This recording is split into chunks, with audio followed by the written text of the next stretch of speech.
ഇത്രയും കുരുത്തക്കേട് പിടിച്ച ഒരു ചെറിയ സാധനം വേറെ ഉണ്ടാവില്ല. ദിസ് ഇസ് ചെറുതായതുകൊണ്ട് നമ്മൾ സന്തോഷിക്കേണ്ട അനിമൽസ് പാർട്ട് 2. ഏതാണ്ട് 50 മില്യൺ വർഷമായിട്ട് എലികൾ നമ്മുടെ ഭൂമിയിലുണ്ട്.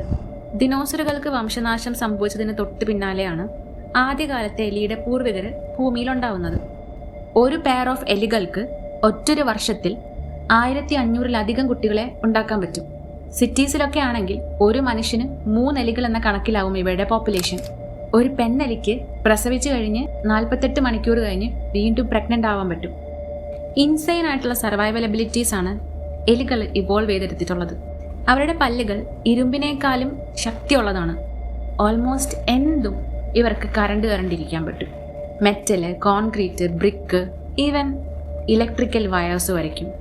ഒരു ബിൽഡിങ്ങിൻ്റെ 5ാം നിലയിൽ നിന്ന് താഴെ വീണാലും ഒരു പ്രശ്നവും പറ്റാതെ ചാടി ഓടിപ്പോവും. അടുപ്പിച്ചൊരു 3 ദിവസം മുങ്ങിപ്പോവാതെ വെള്ളത്തിലൂടെ നീന്താൻ പറ്റും. ഏതാണ്ട് 3 മിനിറ്റ് നേരം വെള്ളത്തിനടിയിൽ ശ്വാസം പിടിച്ചിരിക്കാൻ പറ്റും. സാധാരണ ആൾക്കാർ പറയാറുണ്ട് മനുഷ്യരെ എലികൾ അറ്റാക്ക് ചെയ്യില്ല എന്ന്. എന്നാൽ ഇതുപോലെ കോർണർ ചെയ്താലോ അല്ലാതെ വിശന്ന് വലഞ്ഞിരുന്നാലോ നേരെ നിൽക്കുന്ന മനുഷ്യൻ്റെ നേരെ ചാടി വീണ് ഇവ അറ്റാക്ക് ചെയ്യും. മനുഷ്യജീവനെ അപകടത്തിലാക്കുന്ന ഏതാണ്ട് 35ഓളം അസുഖങ്ങൾ ക്യാരി ചെയ്യുന്ന വെക്ടേഴ്സ് ആവാനും ഇവയ്ക്ക് പറ്റും. And they are brilliant problem solvers. മെയ്സിലൂടെ വഴി കണ്ടുപിടിക്കാനും ട്രിക്സ് പഠിക്കാനും ഇന്ന് നമ്മുടെ വീട്ടിൽ കയറുന്ന അതേ വഴി തന്നെ അടുത്ത ദിവസവും കയറാൻ വേണ്ടിയിട്ട് ഇവ ഓർത്ത് വെക്കും.